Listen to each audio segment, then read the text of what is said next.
Good morning. This is Dr. John Bennett from Miami Beach, the home of Neurosurgical TV. Here's the beach in the background. We have the honor of having Dr. Atul Goel, well-known neurosurgery master educator from India. And we're going to go right into it, Dr. Goel. Welcome and thank you for coming. Thank you, John. Just let me get the slides in. Okay. Everyone, please mute, please.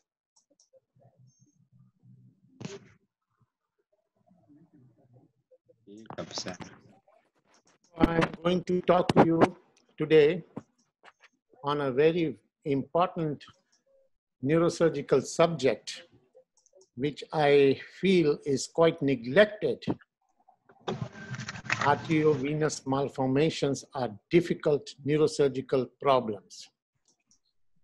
It may not be wrong to say that it might just be that arteriovenous malformations are impossible neurosurgical problems. I am going to discuss with you my personal thoughts about how to handle arteriovenous malformations.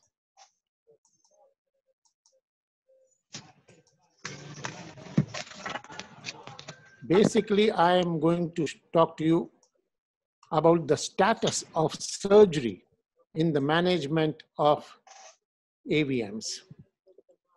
And this is based on my experience with 525 surgical cases. So basically, my concept about AVM is, about treatment of AVM is that either we should not treat them or we should treat them by surgery. So these are the two ways to handle AVM. And there are a number of AVMs where actually there is no treatment necessary.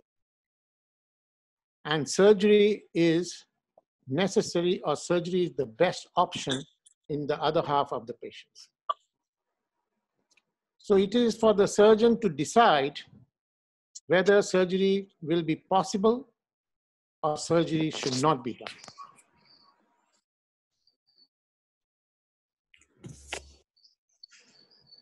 Now this is the AVM, and this is the AVM nidus. Nidus may be of different types, and the type of nidus actually determines whether surgery is possible or surgery is not possible. So I'm showing you some nidus. This is the nidus in the region of motor strip. This is a little bit largest nidus in the frontal brain. This is in the parieto-occipital brain. And this nidus is fed by large feeding vessels, and there is a feeding artery aneurysm. If you ask me how you determine whether you will be able to operate or not, and what is the character of AVM which makes it what it is the nidus.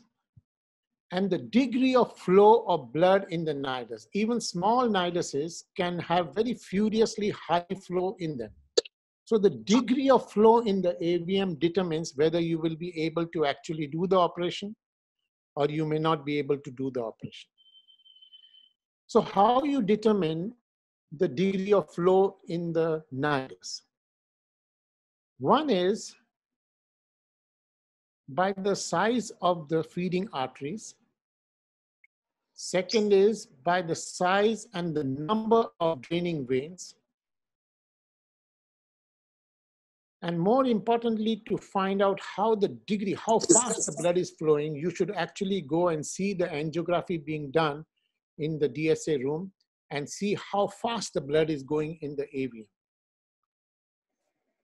Some AVMs are big and diffuse, and there is no possibility of any kind of surgical treatment that you can see in the MR. Multiple niduses are quite uncommon and rare, and this is one example.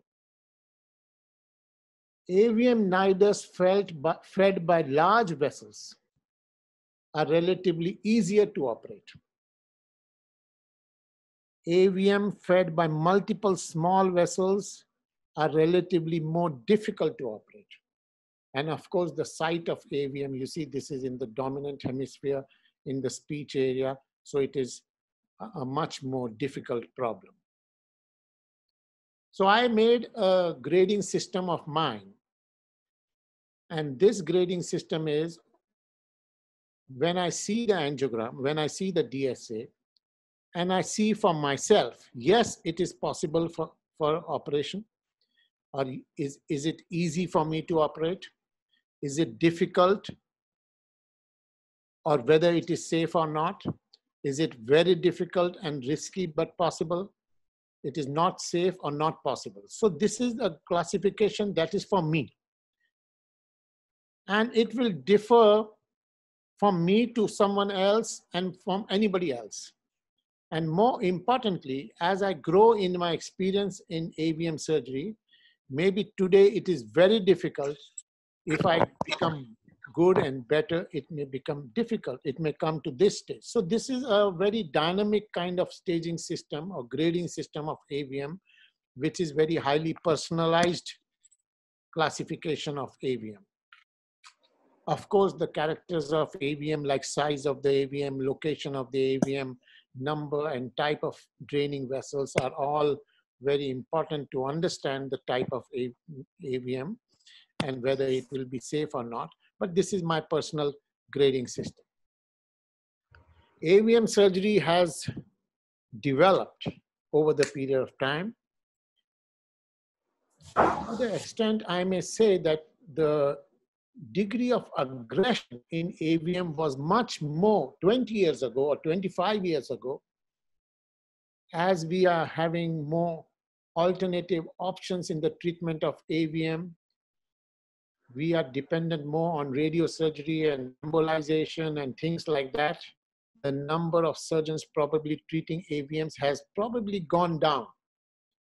And the confidence in the young neurosurgeons in handling such absolutely bleeding situation can be much low. So more importantly, for the surgeon, it is absolutely important to identify whether he will be able to operate this AVM. And this decision, whether he will be able to operate or not able to operate, he has to make before operation. He cannot start the operation and then make the decision, because once it starts bleeding, you cannot stop. You have to control the bleeding and then you have to come out. Means it is not a situation where you can take decisions during the operation. You have to decide, yes, I can do it, or no, I cannot do it. So this decision has to be made on the basis of your information that you get on the radiographic images. As we all know, the quality of imaging has improved in the last 2 decades quite dramatically. And this angiogram, you see how beautifully the AVM is demonstrated, and the location of the AVM, the relationship with adjoining structures, the relationship with ventricular cavity, which is so important to understand before operation, the number of vessels feeding the AVM, the number of veins draining the AVM are seen so beautifully. So this information about the AVMs was not available earlier. This is another angiogram, as you can see, the AVM, and this model we made for the first time.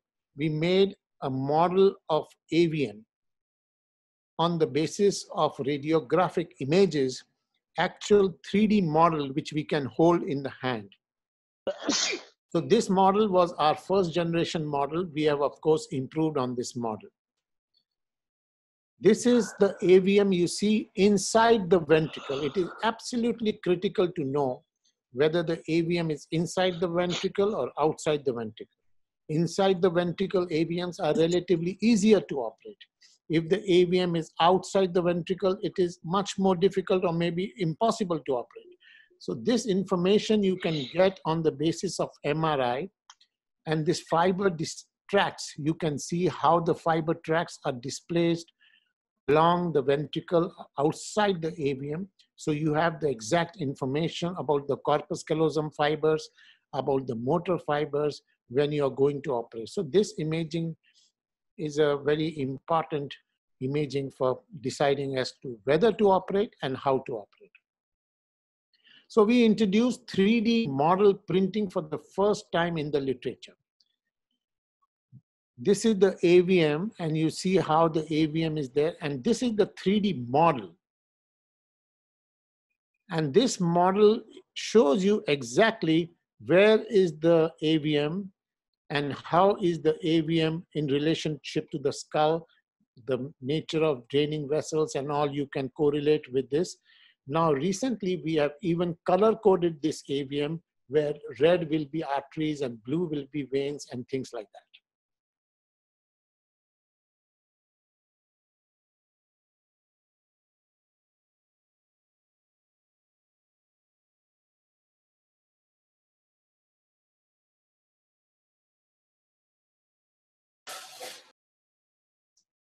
You're muted there, Dr. Goel.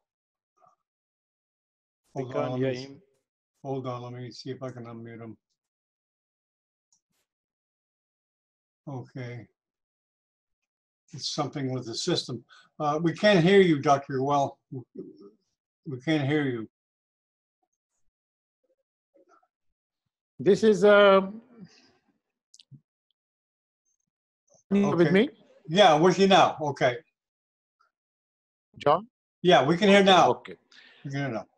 Yes, yes. So this is the 3D model, and you can see the AVM. Just a minute.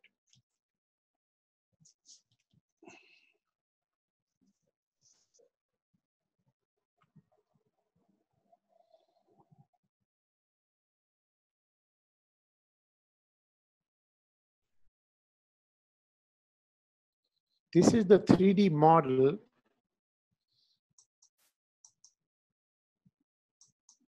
So you know exactly where is the AVM, and you can see the AVM and identify the location on the skull, this AVM, and then plan your surgical strategy. Now, surgery on AVM is difficult. Surgery on AVM can be impossible.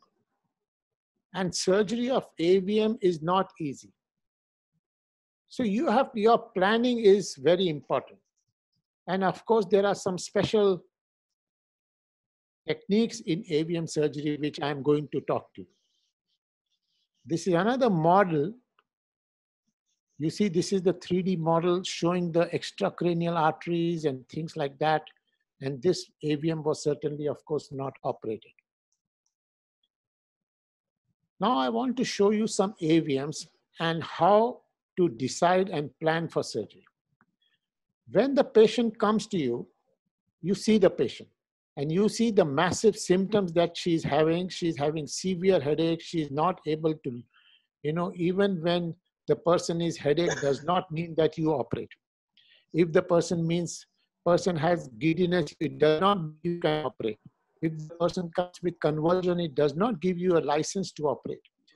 The license to operate comes to you in hand only when you feel and when you think that you can operate and you can successfully resect this AVM. Then only that is the license. Patient does not. When this patient came to me, you see the very high flow AVM. Now you have to take the decision in this young girl whether to operate or not. Even if she is having headache, she's alive and she's there. You cannot create hemiplegia in this patient. You cannot create a deficit in this patient. You cannot say, let me try. If you are reasonably certain that you can remove this AVM, which is a very big AVM and very high flow AVM that you can see, and this is the 3D model that we made. And then we operated on this patient. This is intraoperative ICG monitoring that we did. And you can imagine this is a huge AVM, and that decision whether I will be able to operate or not has to be very, very carefully monitored, because you operate and it can be a very big disaster. During the operation, if it bleeds, sometimes it may bleed here. You start here, it may bleed here, it may bleed here, and it may bleed so furiously that it may be absolutely difficult or impossible for you to hold. And it may bleed from 1 point, from 2 points, from more than 2 or 3 points, and it can create a very disastrous surgical field. So you have to control the bleeding. You have to go around the AVM, and you have to control your own self.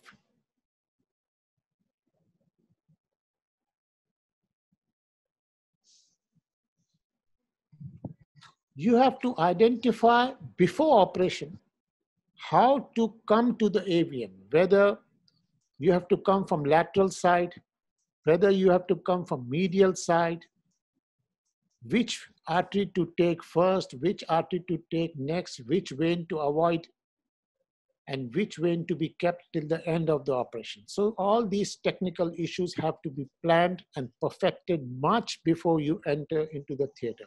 So planning is very important. More important in AVM is your surgical exposure has to be huge. Your exposure in this case should be from here to here. It's a massive, big exposure. Minimal invasion is not possible in AVM surgery.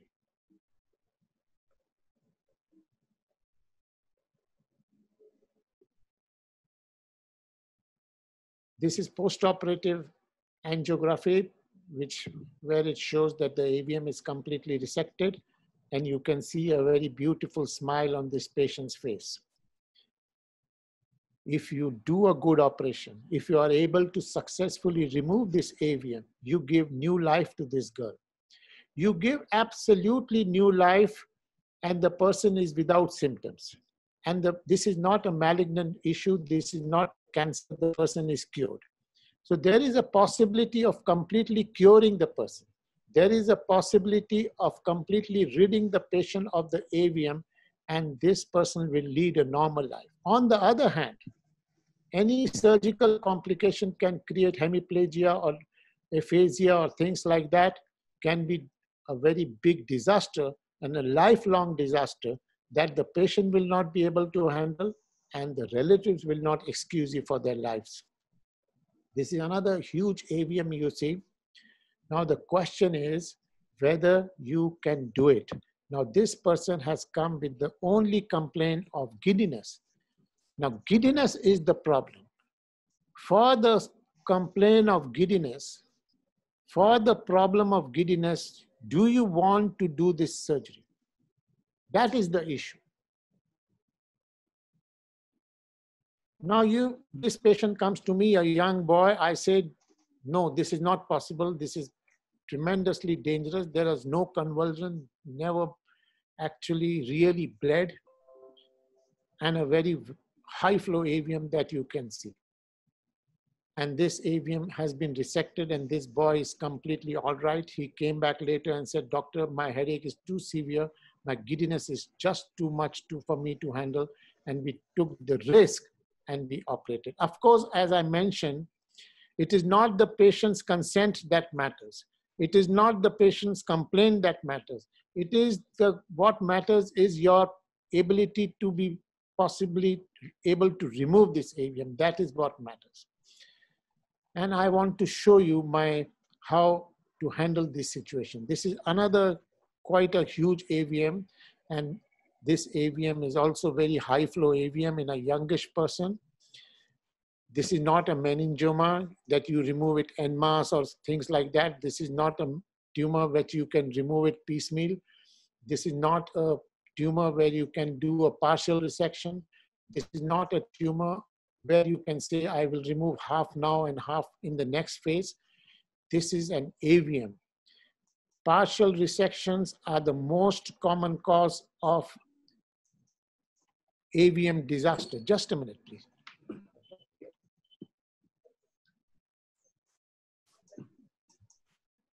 partial resection is the most important cause of surgical disasters or post-operative disasters. You cannot do half resection. Once you enter into AVM, you have to win the battle of bleeding and you have to come out.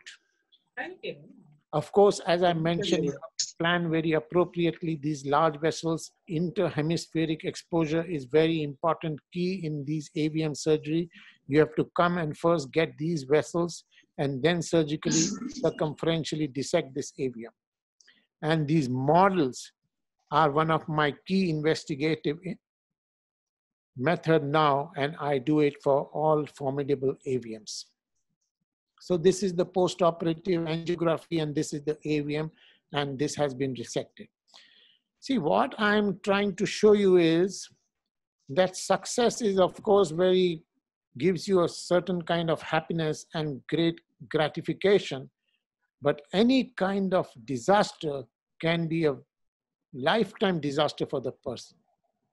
This is another AVM, and you see the location of the AVM in the region of Great Vein of Galen, in the vicinity of the brainstem, supplied by multiple vessels, location in the depth and drainage with the straight sinus and multiple veins in this area, and the person is not dramatically symptomatic.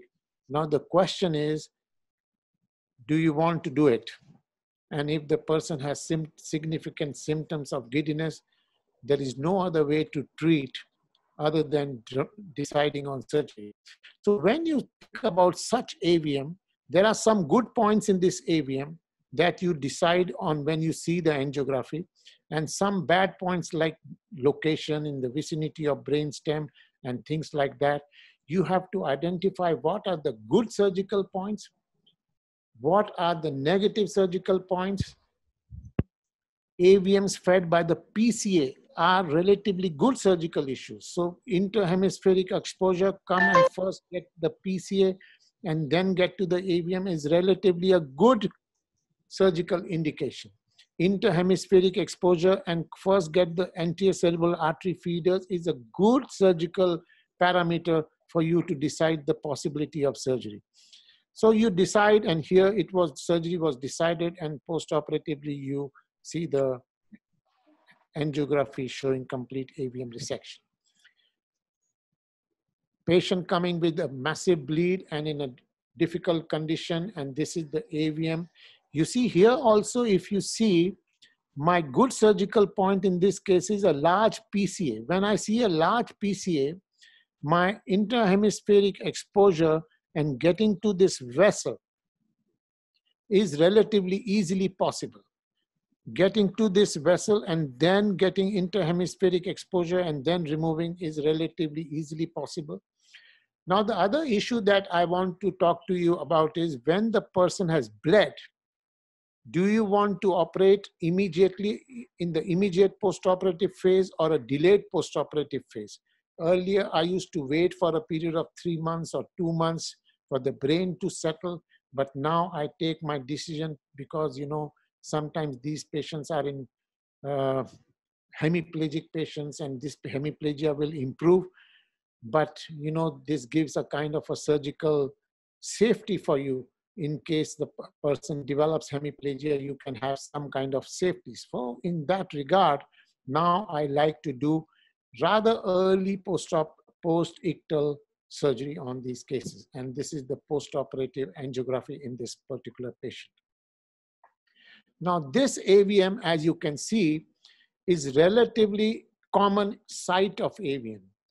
If you see this AVM, the PCA is the dominant artery, and this gives me a surgical kind of a certain kind of ease of surgery and certain kind of safety of surgery because relatively benign area of the brain. But this AVM which I am showing is a very high flow AVM that you can see because it is fed by the posterior circulation, it is fed by the middle cerebral artery, it is fed by the anterior cerebral artery, and it is sucking blood from the contralateral circulation as well. So in my definition, the number of feeding channels to the artery, to the AVM, are good indicators of the vascularity, the flow, the degree of flow to the AVM.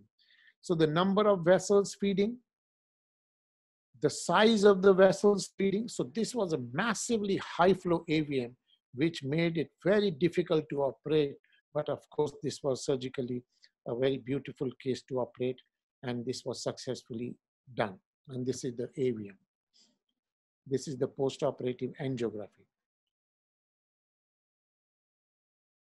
Now what I want to do is, I want to show you one AVM and little bit of a surgical video. So this is an AVM which has come with bleeding. You see quite a large bleeding, blood in the fourth ventricle, AVM in the region of anterior circulation, region of intercommunicating artery, large intranidal aneurysmal dilatation of the vessels is also one indicator of very high flow situation of the AVM. And this is the AVM. Now I want to ask the panel whether you will like to operate on this patient or not. So if you want to operate on this patient, you have to find out what are your good points for the surgeon and what are your negative points for the surgeon. The location in the vicinity of the anterior communicating artery and anterior cerebral artery is a bad point. If you take one vessel, you kill the person. So most important issue in AVM surgery is to identify normal vessels from abnormal vessels. This is the whole operation is based on this. You cannot take one normal vessel. If you take one normal vessel, you create a big disaster. So this is the AVM and this is the surgical video. And I want to just show you, and by the time the video is running, I will just talk about the AVM. Now this is the AVM in the location of the anterior, like ACOM artery aneurysm. Your exposure has to be very big. So you see my temporal lobe is exposed and my big and wide exposure is the key to this AVM surgery. And for that matter, for any AVM surgery. Wide exposure, control of the AVM in your hand. This is the optic nerve. John, can you see the video? John. Yes, we can. Is the quality okay, you think? Yes. It's okay. Good. So this is the optic nerve.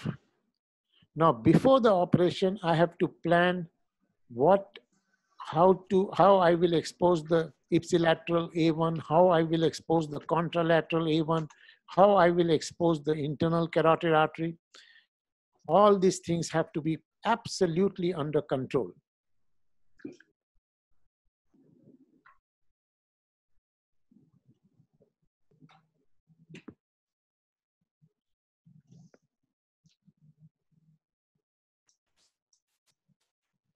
So here, this is ipsilateral optic nerve. This is the contralateral optic nerve. So you see I am completely elevating the brain off the skull base. And then this is, of course, a little bit edited version of the video. But I must also tell you that you have to little bit hurriedly go into your process of operation. Most important is the experience in identifying normal blood vessels from abnormal blood vessels.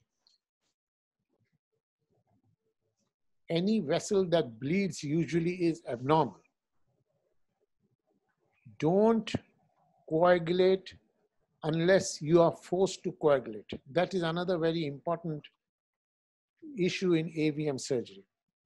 Don't coagulate unless and until you are absolutely sure that you have got the right vessel.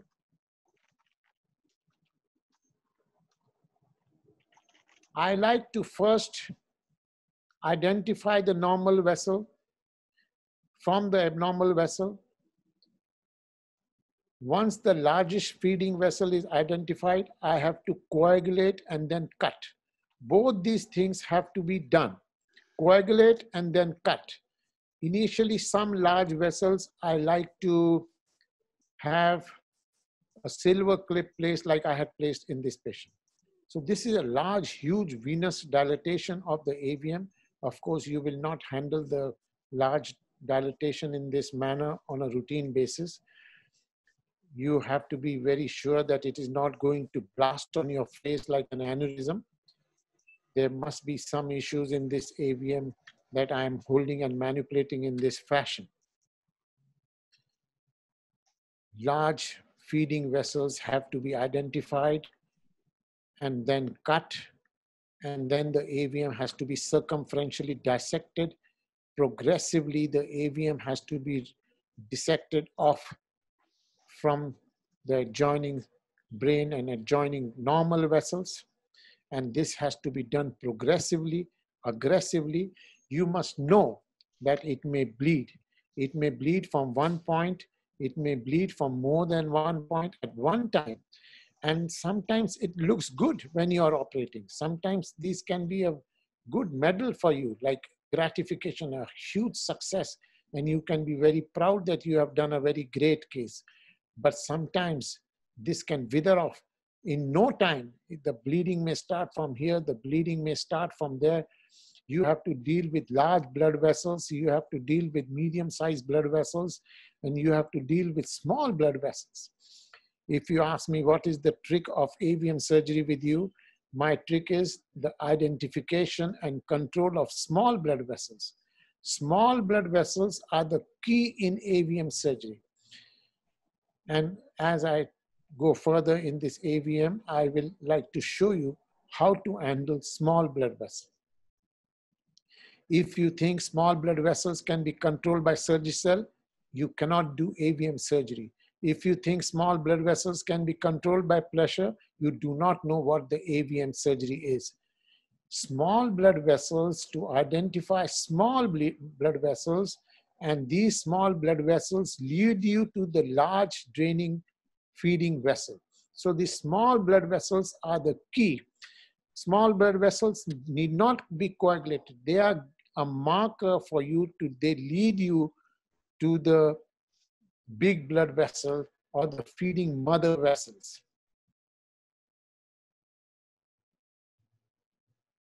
Leaving small blood vessels is a sure shot disaster. Small blood vessels should be identified. Mother feeding vessels should be identified and coagulated, and that, and till the time you get completely white, no rest in the AVM is not removed. When with AVM resection, you will find not a drop of blood coming from anywhere in the business. When you find small vessel bleeding at some point, that is the point you should explore, and you should deepen your dissection. Go identify the feeding vessel, and invariably you have left some AVM behind. So at the end of the surgery, you will find a complete hemostasis, and that is the parameter of AVM resection. So this AVM, you see this AVM has been resected, and believe me or not, you have given new life to this person. This new life is without fear. This person can live full life and normal life. He's not having a malignancy. You see the A1, you see the contralateral AVM, A1, you see the ACOM, intercommunicating artery, and you see the whole AVM dissected. And these were the large feeders. So this is post-operative image. You see the entire AVM is gone, and this is the post-operative CT angiogram, which I do in all cases, and this is the AVM after surgery. So this is a technical success. You can be very proud when you do such a formidable looking AVM successfully.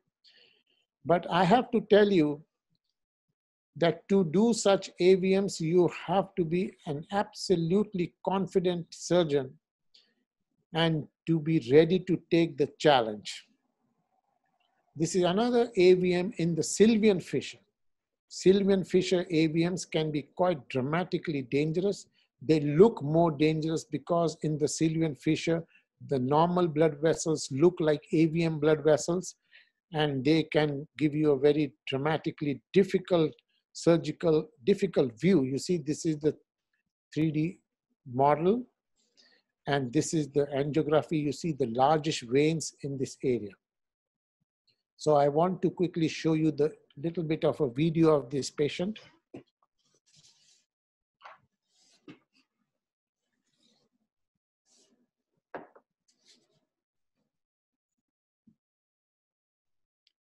Now this is the large AVM.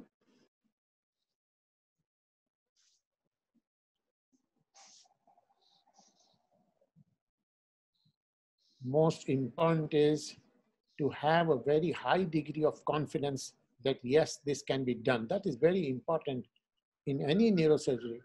But in AVM surgery, if you do not have that confidence and you do not have that experience, you might land into a very difficult situation during operation. But also I must tell you, the AVMs look bad on angiogram. And during operation, when you enter into this task of removing the AVM, they may not look all that formidable. And you can actually get into the field and in the business of removing this AVM in a rather not such impossible kind of a terrain.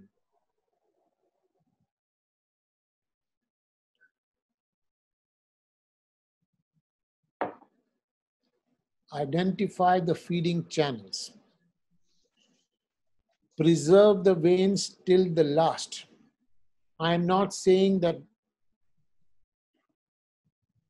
all the veins can be preserved till the last. Once you have the handle on the AVM, once you have taken the large feeding vessels, you can take some veins. It is not that you have to preserve the veins till the end of the operation, and if there is a vein damage, that is the end of the situation. It is not like that.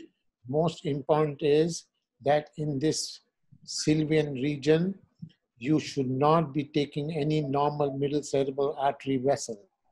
If you take a normal middle cerebral artery vessel, you can have a situation where you land up with complete AVM resection and with complete hemiplegia. You do not want that situation. You do not want means if you have that situation, patient will never be happy, the relatives will never be happy, and they will never allow you to be happy. All their life, they will trouble you. You cannot create disaster in AVM surgery. Because these patients, like if you create a disaster in glioblastoma, this patient is in any case going to not survive for several months or years. But this AVM person will be surviving. You must remember this. So you have to do a good job, and that is what is important, because either you let the person live with severe headache and all those things. Now the question is, in this situation, you will ask me whether you like to do embolization, preoperative embolization. Now to answer that question is, I do not like to have preoperative embolization. That is the answer. On the other hand, there are several AVMs that come to me which have been preoperatively embolized. I must tell you, the preoperative embolized patient does not become a completely safe or simple operation. It is, on the other hand, a little bit more dangerous or trickier for me. So this is another AVM. You see huge AVM.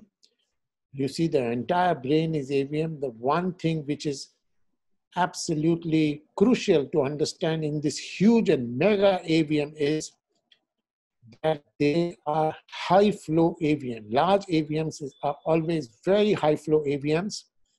And in large AVMs of this magnitude, they almost always have a feeding vessel from the ventricle. And that ventricle bleeding is most furious bleeding. So this is the AVM. Now you have to decide. This is another AVM where the symptoms are not very huge. The symptoms are not, the person is not unconscious or not hemiplegic before operation. Person is walking. Person is having severe headache. Now you have to decide, yes, I will operate on this. And this decision of surgery was taken. When the decision of surgery is taken, you have to be absolutely, completely in your own control. So this is the AVM. My first attack is near the anterior cerebral artery, like the ACOM artery aneurysm. I go in the brain will not be tight. Brain is not hugely tight in AVMs. AVM is a chronic situation. Of course, when it has bled, it may be tight. So first, what I'm doing, of course, this image is not so clear, but just what I'm doing is I'm trying to go in this base of this AVM, trying to identify the main feeding channel of this AVM and putting a template on the feeding channel. Then I will dissect more and more in this area to get to the feeding vessel. This video, of course, is not such good quality. You must remember that I am under quarantine. I am locked down in my house and I cannot go and get a whole lot of videos from my department at this time. So whatever I had in my house, I am showing. So what I'm trying to do is, this large AVM has some very nice and good points for the surgeon. You see, it has a very small base. And I am trying to get the feeding channel early in the operation. And once I get this small base, the whole pyramid I can handle. But I must tell you that this is not just the point of feeding point of this AVM. There are multiple feeding points all over the place. As I have mentioned to you already, I don't like preoperative embolization, wide surgical exposure, getting to the feeding vessel early in the operation, prepared to handle bleeding from 1 point, from 2 points, from more than 1 point at a time, 3 or 4 points, the whole field loaded by blood. You have to be prepared, and your surgical team has to be prepared to handle that kind of a bleeding situation. There is no excuse. And I must tell you that in certain situations, you might find yourself in such a difficult situation that you would regret your decision of surgery. Getting to the large vessels, then getting to the small vessels, and then dissecting the AVM is the trick of the trade. Coagulation at the right point, coagulation of the right vessel. Don't coagulate a normal vessel, because you coagulate a normal vessel, that may be the end of the operation. You have to dissect the AVM circumferentially.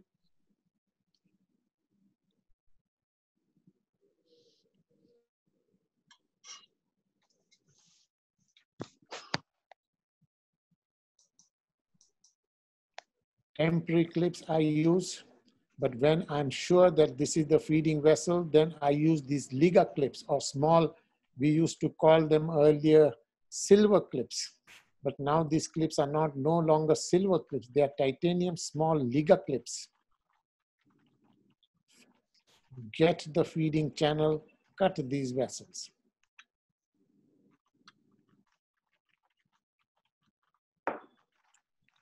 Then come circumferentially, dissect. And I must say that this is a rather straightforward, this is not such a greatly difficult AVM. But no matter what, all these AVMs of this caliber, this size, do have a feeder from the ventricle, and they have more than one feeding channel. You see this gradually, I have got the AVM in my control, and then I will circumferentially dissect this AVM and As I have mentioned, this AVM was not such great, difficult AVM. Huge AVM, but a very favorable location in the frontal brain, small and thin pyramid of AVM where you get the feeder. But you must remember these AVMs can be quite dramatically, here also you have to, large bleeding is not shown in an edited video. These are edited videos. More importantly, what must have been shown here is the point where I am in the control of the AVM, where I am in a fear of losing control and losing the patient.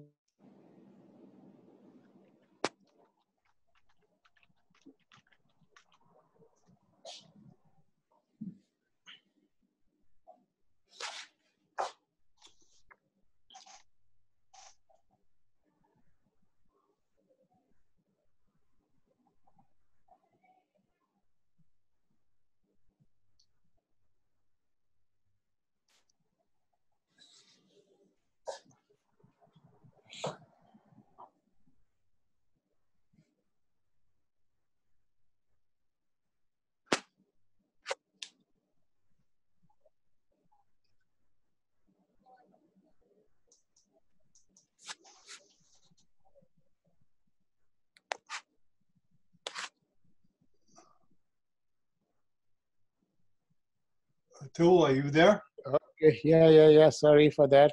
Okay.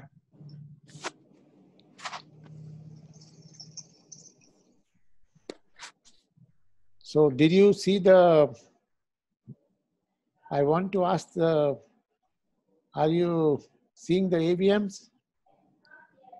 Yeah, we are seeing it. We are seeing it. Thank you. Okay, so this is now almost the AVM is dissected. So now what I'll do is I'll go to the next AVM. This is another issue. You see here, this is the AVM which has been embolized. Many of these patients come to me when they are already embolized. So I have got quite a good experience with embolized AVM. To answer that question again and probably again, I have to say that if the AVM, this is a virgin AVM, I do not like preoperative embolization. If the AVM is embolized already, I do not mind it. But I have to tell you that it does not make my operation terribly easy or terribly bloodless.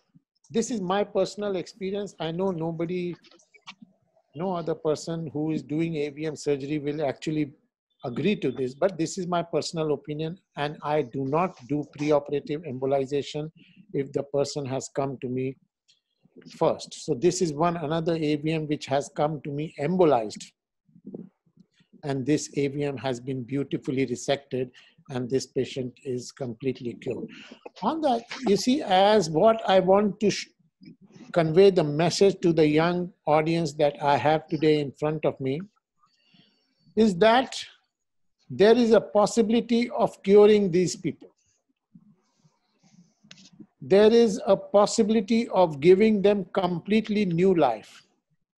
Intermittent embolization, partial embolization, coming repeated episodes of repeated sessions of embolization. I am not particularly very convinced about that kind of treatment.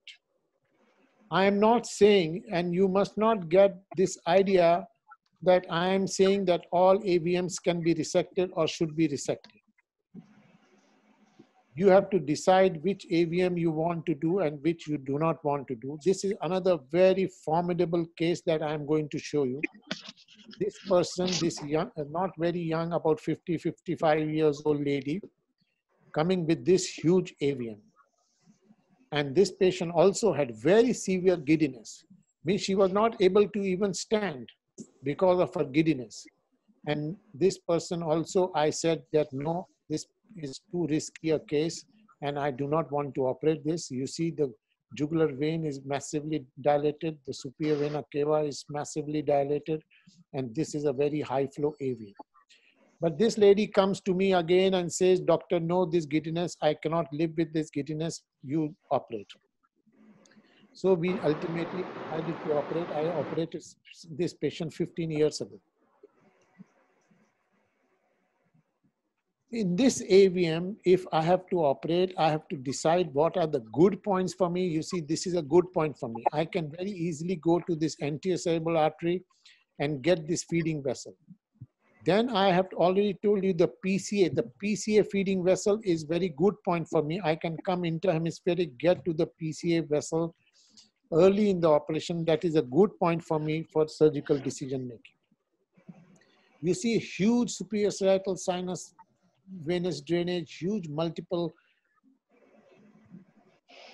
aneurysmal kind of venous dilatation. So I'm going to quickly show you some, because this is a very old video of my surgical steps. I will like to show you interhemispheric exposure is the very important key to this operation. Interhemispheric.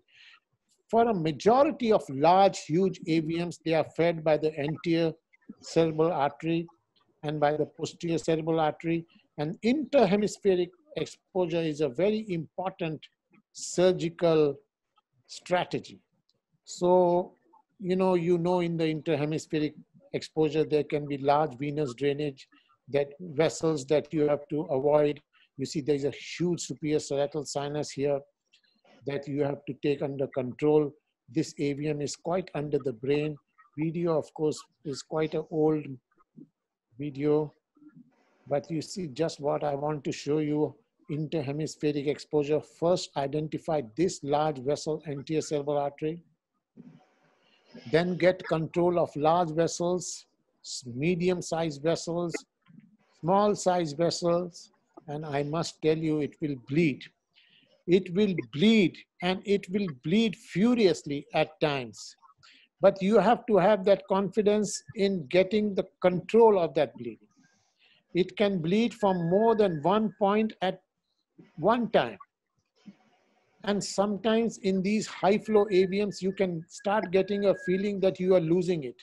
And actually, I must tell you that you can lose the patient during the operation. The blood loss may be so furious and quick. You may not be able to control the situation, and you may actually lose the person during operation. But you have to confidently go on dissecting, get to the main site, get to the feeding channels, get to the draining channels, avoid, you see here what I'm doing is avoiding the superior parietal sinus and the drainage. And of course, I'm not able to show you very clearly what is happening in this AVM. So what I'll do is I will just rapidly terminate this operation here. And this is the AVM that has been in the last. You see how it is on the superior parietal sinus, and the vein I'm actually ligating at the end of the surgery. So this is a surgical success. And this is beautifully resected, and for 1 month, it will leave you happy. It will leave you in a situation where you are walking not on the ground, you are walking high on the ground because of this surgical success. And this is the patient comes to me after 1 or 2 years of surgery, and this is the AVM, which has been completely resected. So what is important in this AVM is that you have completely given a new life to this person, completely. This person is free of giddiness, this person is free of AVM, and this person is normal person now. The question that I am against posing before you is, let me show you the AVM again. This is the AVM. Symptom is only giddiness. Radiation is not going to be successful. Repeated embolization can be successful. I'm not saying embolization is completely useless or things like that. But embolization has its own tremendous risk, and you may be completely creating a complication without touching the AVM. My recommendation will be, if you can do it, you see there are some beautiful points. This anterior cerebral artery is so huge. You come interhemispheric, get to the feeding vessel. You can have half the AVM under your control. Then go to the posterior cerebral artery. This is the second thing that will come under your control, and circumferentially have the confidence to dissect this AVM. And they are resectable, as you can see. This is another very high flow AVM, which was resected quite successfully, and completely this person is cured. This is another AVM, and I will give you my disaster in this case.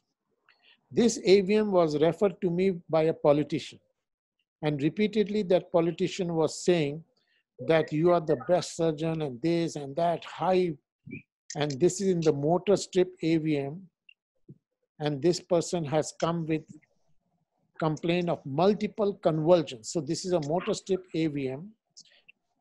Now, whether you want to operate this or not, but you know, slide. I operated this person. And also this AVM has several good points. You see the anterior cerebral artery is so big. So I have the confidence of coming here and getting this vessel first, then this vessel first, and then deciding. And many of these motor strip AVMs are not that dramatically difficult.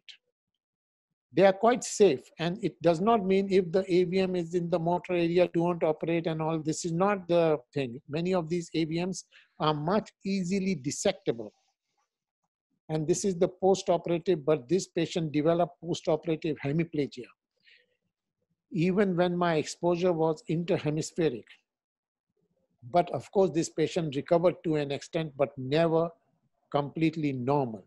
But this patient is having no convulsions, and this patient is without AVM, but this patient is having significant hemiparesis. Progressively, such hemiparesis after AVM surgery, they will improve. I must tell you that post-operative hemiplegia, after a glioma, you make hemiplegia, that patient may not improve. Post-operative hemiplegia following brainstem surgery may not improve.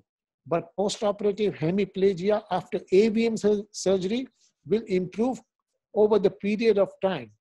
Okay, so now back to blood, and back to bleeding, and back to danger to life, and back to danger to limbs.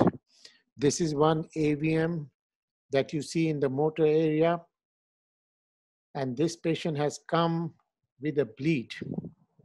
And this patient has come with hemiplegia. Now I want to ask you what you will do for this patient and when you will do this patient. You see, when this patient has come with hemiplegia, it is not such a big bleeding. And this patient will certainly improve after 2 or 3 months after surgery. The question is whether you want to wait for 2 months to remove this AVM, if at all you are thinking of removing, or you want to remove in the immediate postoperative period. Earlier, I used to wait for 2-3 months, but now I prefer to do it as early as possible, because it gives you a kind of a safety for the surgeon, because hemiplegia is already there, and you may not be blamed if the hemiplegia persists. However, that is not the way you think about. You want to improve this guy, and you want to give him a new life. But these motor strip AVMs are formidable surgical problems. MEP, motor evoked potential monitoring, may be helpful. I don't do it often, but in some cases I would like to do. This is another motor strip AVM. You see this AVM with large aneurysmal dilatation of the draining channels, and this is very likely to bleed if you leave it. And of course you have to remove it, but you have to remember that you can create a very big person. But I have to tell you that many of these kind of motor strip AVMs have a very good plane of dissection, and the arterial feeders are very well defined, and you can come one after the other, get to the feeder, and then you dissect around the AVM and you can remove this AVM. So these are motor strip AVM, of course, look very formidable when you look at the MRI and when you look at the AVM and you see such large devastating vessels. But the question is, if you don't do, then there is a big possibility of this getting ruptured and the person dying. But if you do it and you remove it and you have a normal angiogram after surgery, you give completely new life. So it is a matter of here and there, matter of death versus life. Maybe this patient may live normally without any symptoms for quite a bit of time. Maybe he has headaches, maybe he doesn't have, maybe he has convulsion, but there is a possibility of bleed. But the thing is, there is a big possibility of surgical resection and curing this person. This is another motor strip AVM, as you can see, and this is the AVM resected, and this is the boy you can see in my hand. And you see there is a small drift in the left hand, but I'm sure he will improve over the period of time. Now you will ask me what cases you will operate, when is the good indication to operate in the motor strip AVM. Like for all AVMs, there are some good points and there are some bad points. And that the surgeon has to decide for himself which are the good points and where he will go and how he will go and whether he can go or whether he will not be able to go. All these issues have to be decided. And as I already mentioned, these large AVMs usually have a ventricular supply, and this ventricular supply bleeds at the end of the, nearing the end of the surgery. And this is a very big bleeding, and this can be a dangerous point during the operation. This is another AVM you see in the region of interhemispheric fissure. Interhemispheric approach is a very common and very relevant approach. This patient has come with bleed and you have to come interhemispheric to resect this. And you see this bone model. And this model is giving you exact information as to where is the venous drainage, where is the and where is the location as regard this head. You can make a very beautiful exposure in this interhemispheric areas, looking at the bone and looking at the three-dimensional 3D model. I'm not talking of 3D image. This is a 3D model which you can place in your hand. You remove this AVM, and of course, this is not such a dangerous AVM to remove. This is another AVM in the interhemispheric fissure. I will rate it as not very difficult AVM because you come in the interhemispheric fissure, get to the anterior cerebral artery early in the operation, and then the rest of the story may not be all that difficult.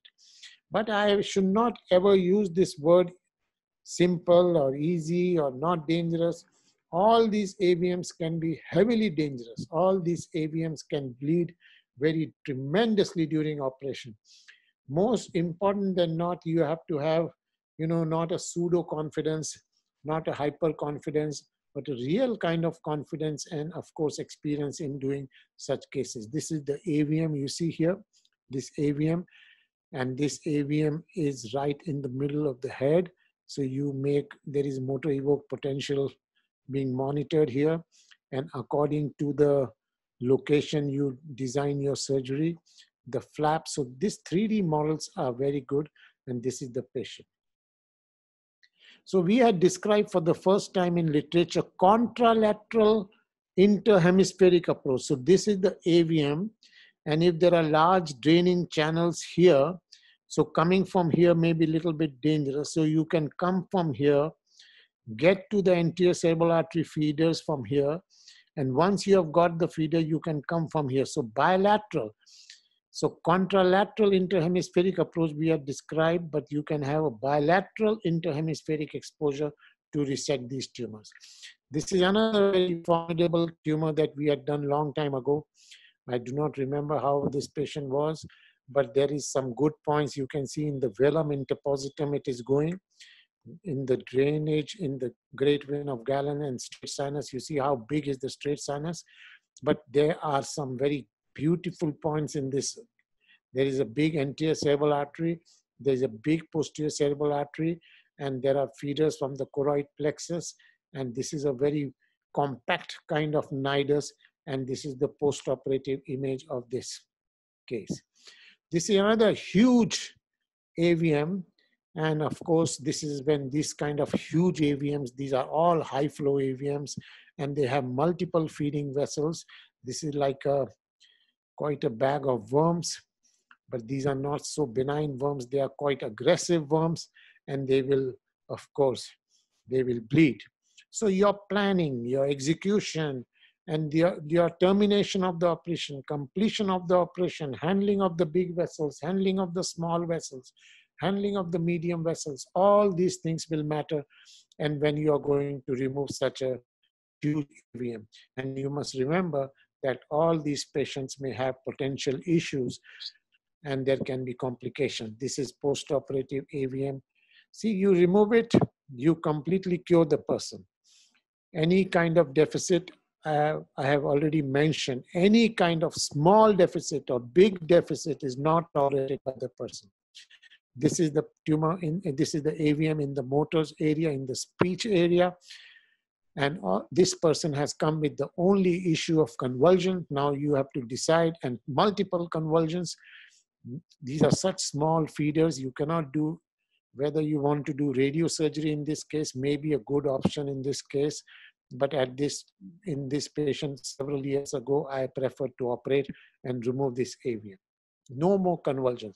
Also, regarding convulsions, I have to state that you operate for convulsion, you remove the AVM, it does not mean that the convulsions are gone for good. Convulsions may still occur. So you have to inform the patient beforehand. One is that you can have a big problem after surgery. Second is the convulsions may still remain. So you have to decide whether to operate or not to operate. But of course, if you do it beautifully, the convulsions may completely go. This is another huge AVM you see in the interhemispheric fissure, large feeding vessels from the anterior cerebral artery, huge venous aneurysmal dilatation, and you have this is another AVM, big AVM, and this patient was a nun, which I operated in a private hospital.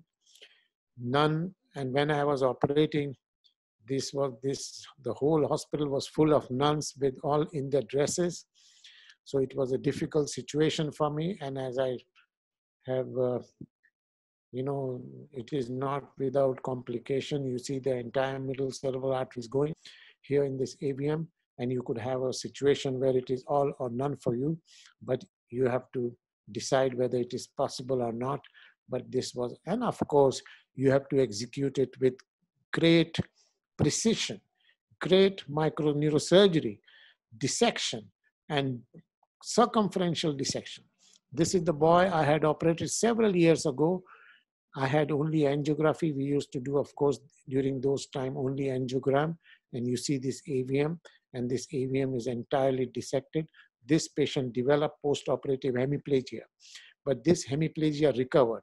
As I mentioned to you earlier, hemiplegia, if they happen after AVM surgery, more often than not, they recover. If you have a hemiplegia following brainstem surgery or tumor surgery, may not recover. But AVM surgery, hemiplegia, or any kind of hemiparesis, most likely to recover, and you have actually cured the person. This is another AVM. You see, this is a dramatic AVM. And you must remember that what I'm showing you are some of the more complex cases in my series. I'm not showing you exactly very simple AVMs. And just to show you that even, all the AVMs that you will see will not be of this caliber or this size or this intensity. What I'm trying to show you is even difficult, dangerous looking AVMs can be removed. And many of these AVMs will be very small AVMs in the frontal brain. So you must not have a feeling that AVM surgery is not an option. Surgery is a most wonderful option even in these kind of formidable cases. Only the thing is that you have to be very sure of what you are doing, and you cannot create a complication. Of course, complications happen in our business of neurosurgery. Complications happen all the time. Disasters happen all the time. But you must remember that you are here to cure the person, not to create disasters. But disasters, if they happen, you cannot just break your head over the disaster. And you have to learn from that disaster, and you have to improve in the future. So the essential message is that you can do AVM surgery, small AVMs. More often you will get small AVMs. These, of course, what I'm showing you are more dangerous AVMs. See another posterior fossa AVM. You see the parieto-occipital AVM, and it's large posterior PCA territory feeder, and this interhemispheric, posterior interhemispheric, come here, get this feeder, and get this AVM. I will not rate it as a very highly dangerous AVM or a difficult AVM. This AVM I had operated several years ago. This was a mathematician and from interior of India. And several surgeons have said no to him all over the world. And this gentleman was also embolized repeatedly, and you see several aneurysmal dilatations on the AVM. And this AVM was removed beautifully with multiple clips. Now the question comes as to what to do with these aneurysmal dilatations if you find. Many of these aneurysmal dilatations will be on the feeding channel that you have to get along with the feeding channel, but you don't have to specifically go for the feeding if it is far away from your field. Many of the people who are doing endovascular surgery recommend that these aneurysms can be embolized and coiled. But in my situation, in this situation, this case, which I have done several years ago, nothing was done to the aneurysms, and all these aneurysms after the removal of AVM ultimately thrombosed. This is another AVM, which is posterior circulation. AVMs are relatively easier to deal with because of the cerebellum, which can handle manipulation much better than other parts of the brain. And you can come in the brain, superior cerebral artery, HICA, PICA, and gradually remove this AVM. And this is postoperative image. Intraventricular AVMs are also relatively easy, much more easier than other AVMs. Intraventricular AVM, you enter into the ventricle, and then you can it is not such a difficult, except for the fact that they are in the center of the brain. Exposure may be difficult, your complete exposure may be difficult, but these are arising mainly from the choroidal vessels. You get good exposure, interhemispheric exposure, or whatever exposure you have to have, and then you remove this AVM. This is temporal horn AVM. You see this AVM, and this is the choroidal vessels feeding the AVM, and this is postoperative, immediate postoperative angiogram showing resection of the AVM. This is velum interpositum AVM, come with a bleed, quite a big bleed.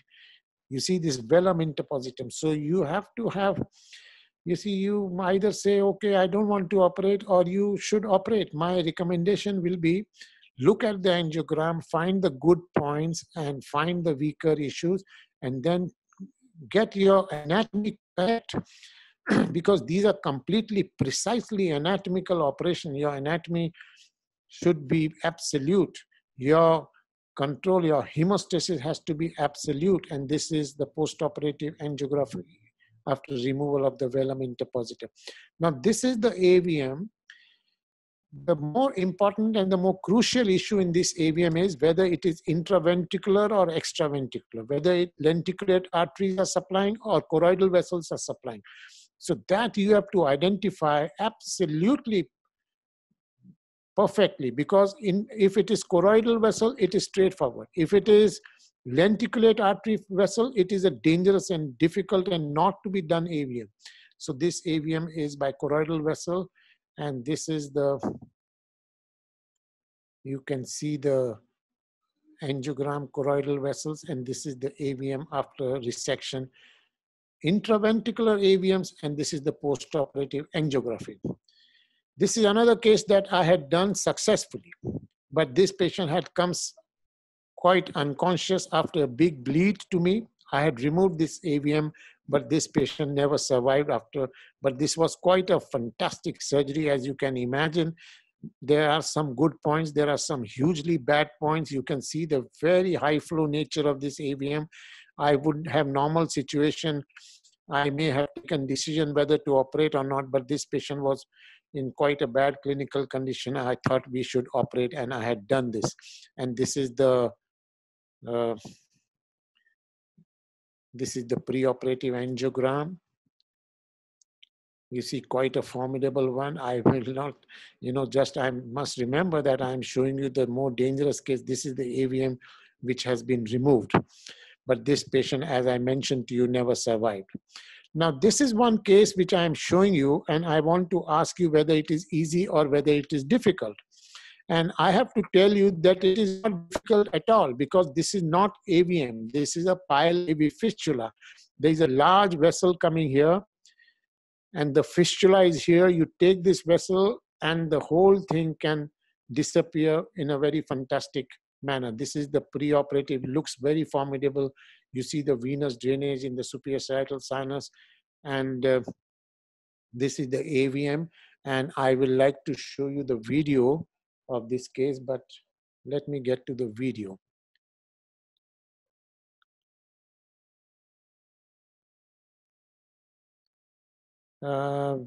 Unfortunately,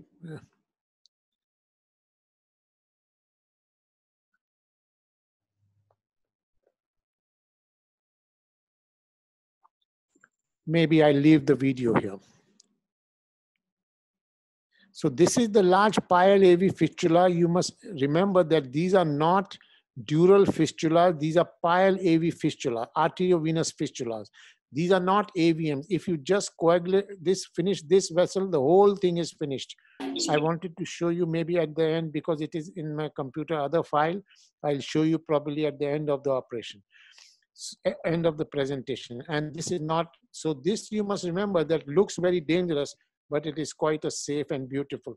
You try to embolize this. You see, you come and embolize this vessel. That is also an option. You come and from the venous circulation you put is quite a big amount of material you will have to put. But I think surgery is the most beautiful and convincing way to come and close to the fistula and completely finish this artery. So this is the, I don't think the video is here. I will show you at the end.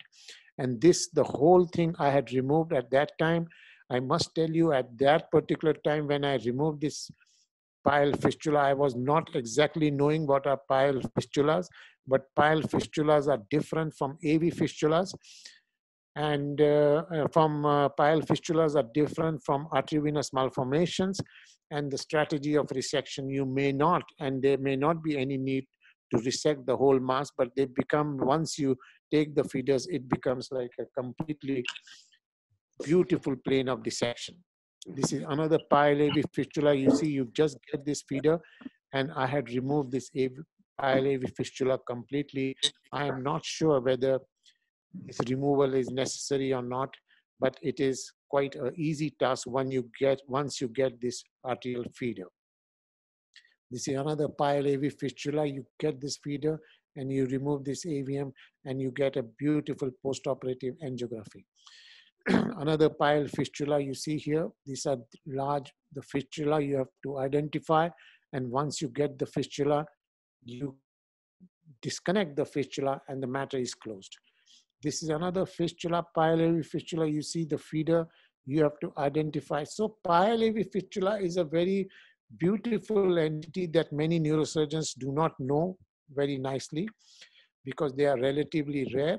But in vascular malformation, pile AV fistulas are relatively straightforward clinical entities to be operated. This is the post-operative, and this is the whole fistula has been removed. So I had published 14 cases some years ago. Now we have several more. So many of these AVMs, as I have shown you, can be resected, but there are a huge lot still which cannot be resected. And in that situation, I will recommend that you do nothing.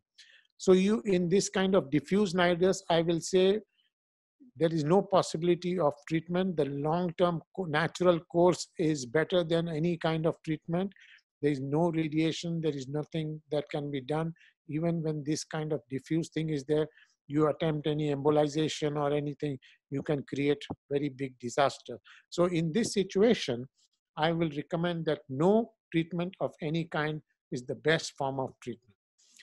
Thalamic AVMs, and see, this is a thalamic AVM. Long time ago, I had not operated on this. And I still think that such AVMs may be better suited for either no treatment, or maybe if at all radiation treatment. I don't know about that treatment, but radiation may be an option in this situation. AVMs which go into the brainstem are dangerous and, according to me, are not surgical issues. AVMs outside the brainstem are good issue, can be possible, but inside, if they are bled inside or if they are going inside, can be dangerous issues.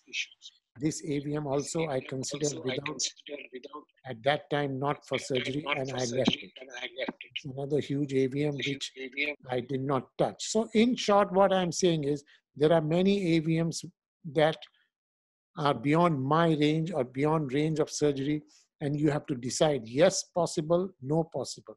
This is brainstem bleeding inside the brainstem, I will not operate. Now the question is whether embolization is good for you or not. I mentioned to you, I do not like embolization. Surgery, I don't think it makes a difficult surgery easy. AVM surgery is a difficult surgery. AVM surgery is the last chapter of our subject.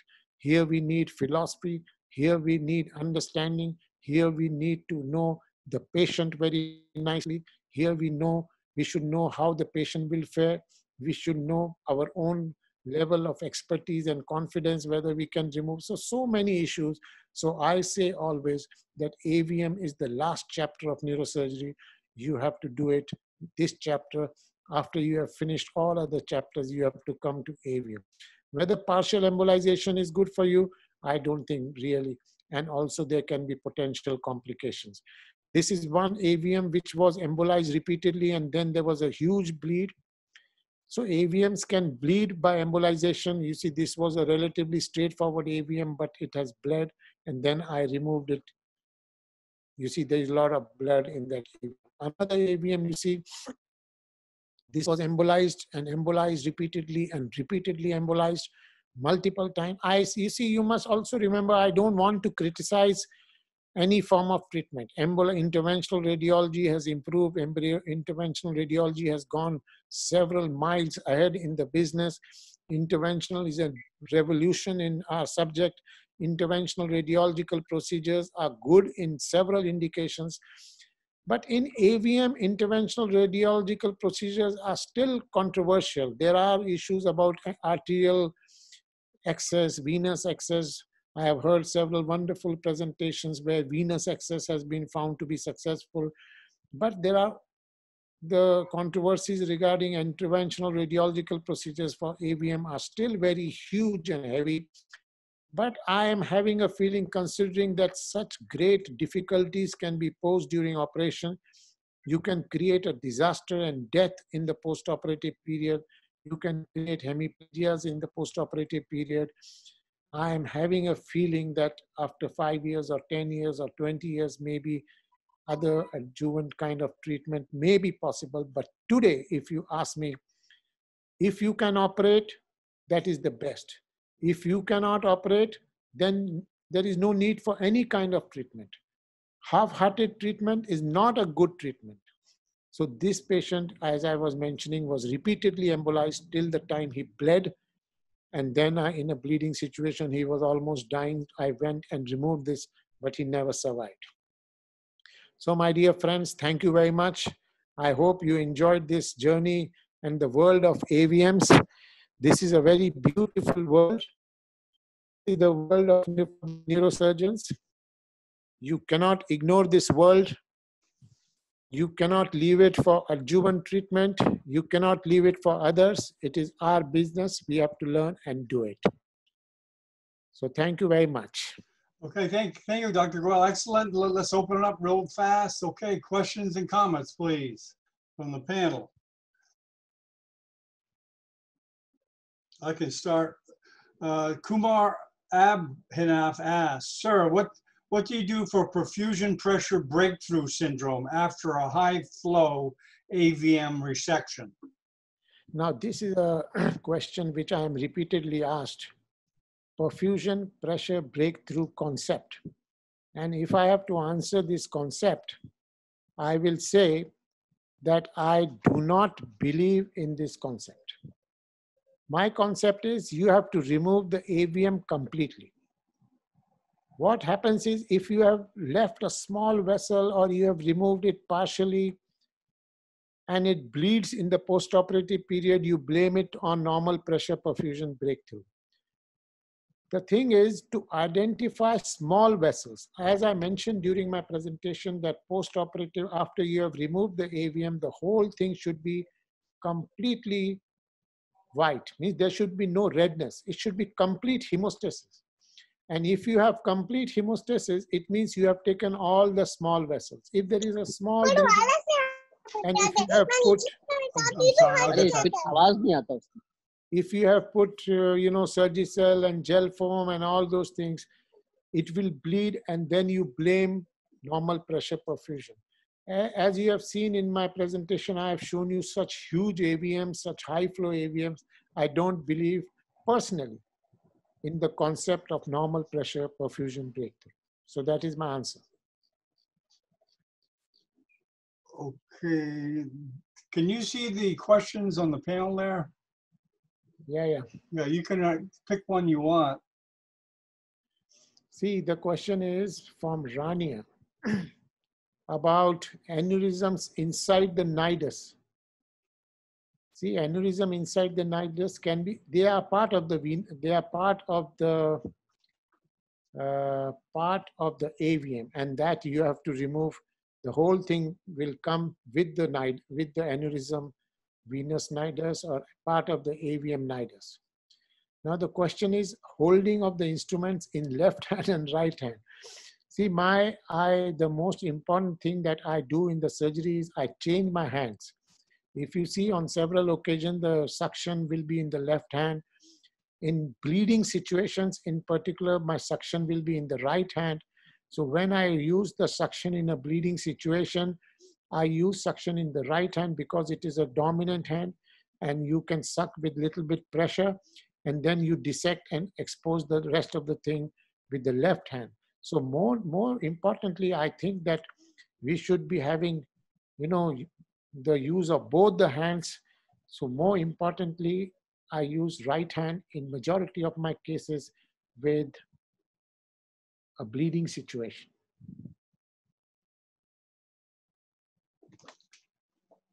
Another question that here is, how often do you need to take up DSA in addition to CT angio? I think I like to do DSA in all my cases, because DSA, you can go and see the DSA being done and you can see the flow of the AVM. And I don't think I will like to compromise on any kind of investigation before I touch the AVM. I want to have very big information, no compromises. You see, I work in a hospital where compromises are possible, like, oh, it is expensive, don't do it. Oh, MRI is expensive, don't do it. Oh, CT angio is expensive, don't do it. I work in that situation, but my concept has always remained that if you have to do big operations, you have to do all investigations. You just cannot compromise on investigation. So that is my answer to this question. Role of perinidal capillary vessels and post-surgical angiography. See, post-surgery, you have, if you remove the AVM completely and beautifully, and as I mentioned to you, if you know the small vessels, if you really know the small vessel, which is the trick of AVM surgery, and follow the small vessel bleeding, don't use any hemostat during the operation. The hemostasis should be complete without any hemostat. Then you don't have to worry about postoperative hemorrhage. If you leave small AVM behind, there will be postoperative hemorrhage. So partial resections is never a treatment for AVM. If you have to do, you have to do it completely. If you have to do, you have to do it absolutely completely. I think, John, these are the questions. I don't see any more. Okay, I think Uday Baumek has a question. Do you have? Yes, okay. yes, I see. Go ahead, Uday. Go ahead. How do you tackle en passage vessel? You see, this is the basis of AVM surgery. This is the basis. If you take a normal vessel during operation, you create a huge disaster. Usually the vessels of AVM is a compact. Usually it is a compact nidus. And you can dissect like a meningioma. You can dissect like a glioma. Not in all cases, but in majority of cases. And you have to leave all these vessels which are passing along or side of the AVM. You cannot take these vessels. If you take these vessels, you damage them.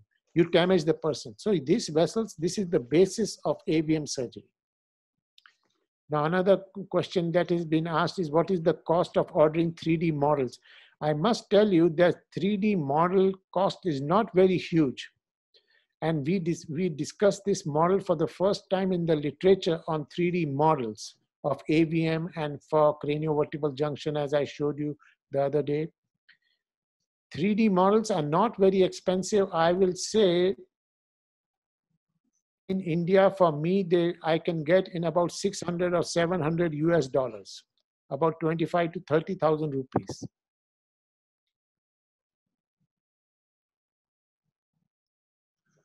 Okay. Okay, Dr. Atul, what's the topic for tomorrow? I will think about it, John, today, and I will let you know very soon. Maybe I'll talk on cavernous sinus surgery tomorrow. Okay, you'll let me know. And thank you very much. And thanks all the panelists for coming.